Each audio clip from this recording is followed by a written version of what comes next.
Hello' everyone, কি খবৰ সকলোৰে? কালি যিহেতু টিউশ্যন অফ আছিল, সেইবাবে অলপ ওলাই গ'লো গোলাঘাট টাউনলৈ বুলি। আৰু যোৱাৰ কাৰণটো হ'ল অবভিয়াছলি পুষ্পা 1খন ৰিলিজ হওঁতেও মই হলতেই চাইছিলোঁ। তেতিয়াই ভাবিছিলোঁ পুষ্পা 2খনো যিয়েই নহওক হলতেই চাম।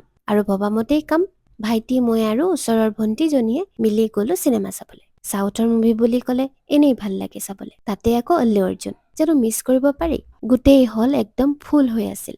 আৰু অল্লু অৰ্জুন যেতিয়া এণ্ট্ৰি মাৰিছিল, উফ কি যে চিঞৰ হলত। এনেকৈ একশ্যন মুভিবোৰ চোৱাৰ মজাটোৱেই বেলেগ, নহয়নে বাৰু?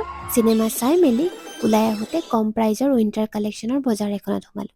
সৰু ডাঙৰ জেণ্টছ লেডিজ সকলোৰে গৰম কাপোৰ আছিল, তাকো 50 টকা আৰু 100 টকাৰ ভিতৰত। শ্বপিং বুলি ক'লে আমি এনেও ভাল, তাতে আকৌ ইমান কম প্ৰাইজত নোলোৱাকে যেনো থাকিব পাৰি। দুজনীয়ে মিলি যিমান পাৰো ললো।